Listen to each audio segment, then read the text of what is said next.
everyone, welcome to my channel. This is Xael. I am very sorry for being late in posting this video. I've been meaning to make it for quite a long time, but because of my condition, Ehlers-Danlos syndrome is feeling bad about yourself because you're not able to do things and feeling anxious because you don't know how people will see you because you are always tired and not able to do your stuff, to do your work. So yeah, mainly because of my condition, I haven't been able to post my video. And I know this will get boring in the end because every time I will post my videos a bit later, we'll say, oh, this is because of my condition, blah, blah, blah. But that's the way it is, really, genuinely. And I feel bad about it and I shouldn't. So that's why I'm late. And yeah, I hope it's not too much of a deal for you.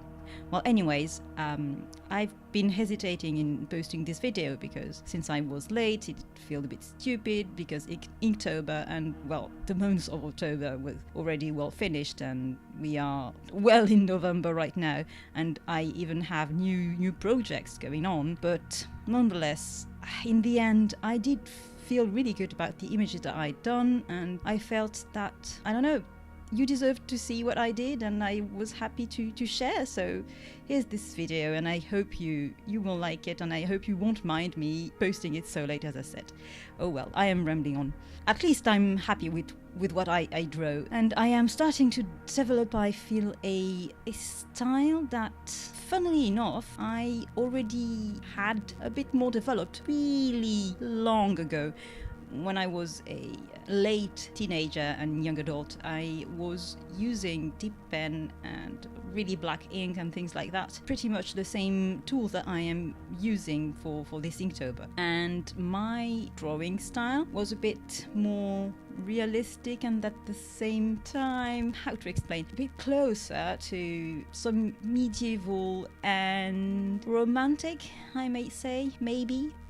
Maybe because one of my major influences when I was late teen was Gustave Doré illustrations. You might have seen them already in some Christian Bibles, were illustrated by Gustave Doré, and he also illustrated Danse Inferno, Dante, I don't know how you say it, Dante, whatever, you know what I mean. And he also illustrated a good number of Jules Verne's stories. If you know them, and well, imagine many other books, but I think you can see now the kind of old drawings with lots of tiny elements, tiny scratches, tiny patterns, all in black and white. And those images were my major influences when I was a late teen, and I was always drawing black and white with lots of patterns and lots of textures and lots of little details. That's the way I was drawing. And then, as a young adult, I discovered Japanese manga. I really discovered manga really late. I already knew it existed, but I didn't really read manga for quite a good part of my teenagehood. Then, when I discovered manga, it was a real revelation. I really loved the manga that I discovered, especially because it was mainly seinen that I was reading, so kind of more mature horror, or at least thrillers and intense emotional stuff that were rather for adults. And because I was already really drawn to black and white illustrations and little patterns because of what I was used to love as illustration because of Gustave Doré and those influences, when I discovered manga, it was kind of a logical leap to go to that. But at the same time, I stopped using as much of a realistic style that I used to have and kind of explored more of a cartoony style, like I imagine most people who are drawn to manga do. It's not that I regret it, because I think that in the end, the influence that manga was for me was quite good. I think that I managed to get some really interesting elements from manga and to include them in the way I draw. But at the same time, I have to acknowledge that I've lost a bit of who I was and the way I was drawing. I have lost a bit of it by being completely submerged by manga.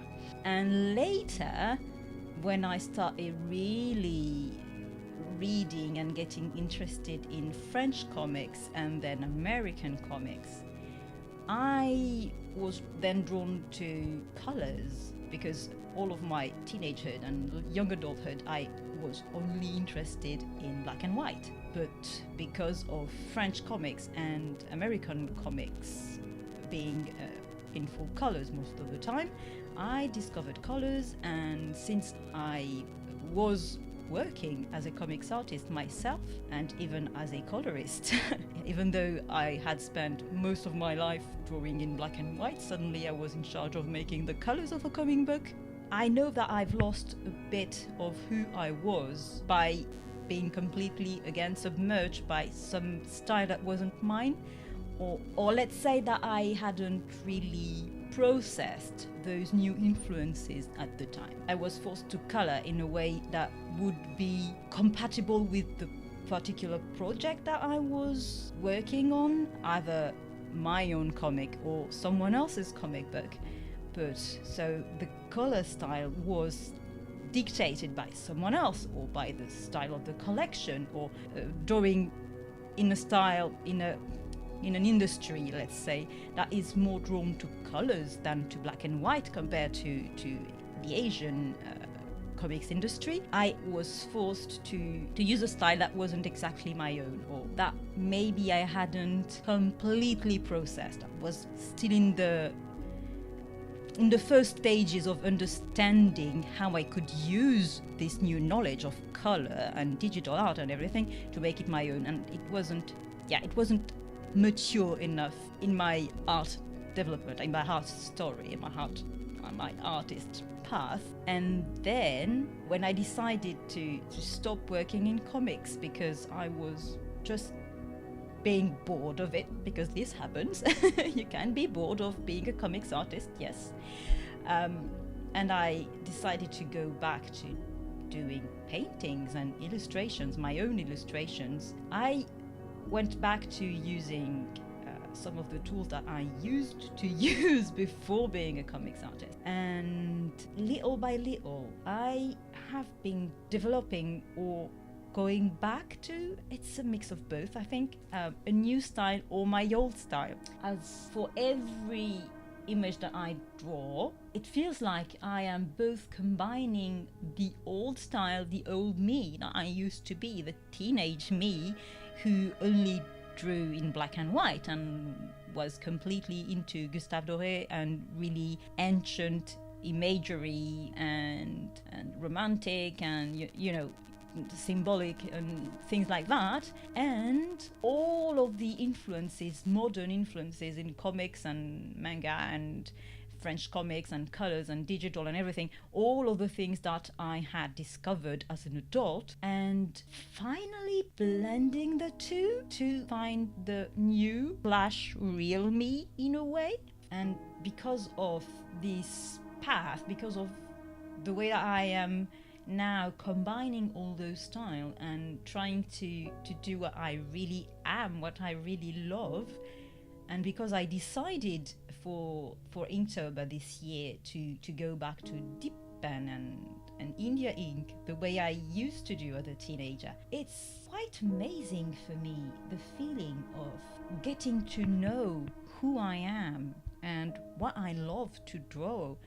And that's why I'm so satisfied with my pictures. They may seem just simple, basic little drawings that I spent only 2 hours on and off in making for each of them, but for me, they are real explorations of who I am and what my art could be.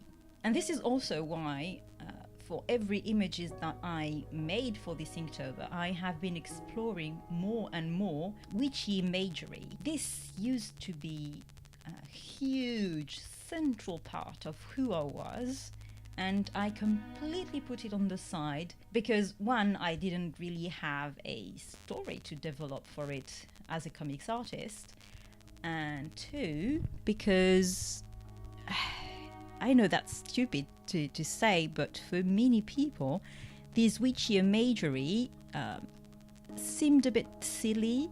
I think I was a bit too self-conscious, you know.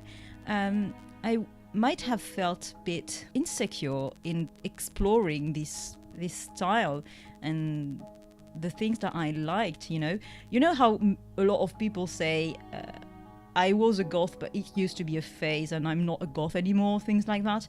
Well, I used to be a witchy goth, but you know what, I still am, and I don't have to feel silly about it, and there's no one and nothing to blame. This is what I love. So yeah, that's what I have explored during this Inktober. I wish I could have made more images. I wish I could have posted more often. But at the same time, I am extremely happy that I am finally joining all of the little pieces of who I am and what my art is and my influences into something a bit more consistent and which feels good to me. And that's just what matters. Wow, that was really deep today. I'm sorry for rambling on again, and if not interesting for you, at least I hope that you found it entertaining, or at best that you saw that even when you are miserable with your art, it can change, really. Believe me, you can go from not liking what you do to finally finding the thing that really clicks and makes you do the thing that you like and make you thrive as an artist, hopefully. And so because of that, I hope that you liked what you saw and that you will be happy to come back, hopefully. I've got some nice projects for next videos and so on. I will show you that hopefully really soon. Wish me luck, and in the meantime, thank you for watching this to the end.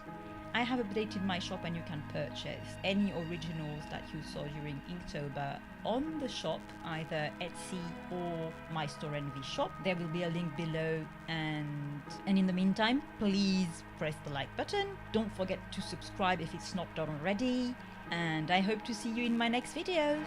Bye!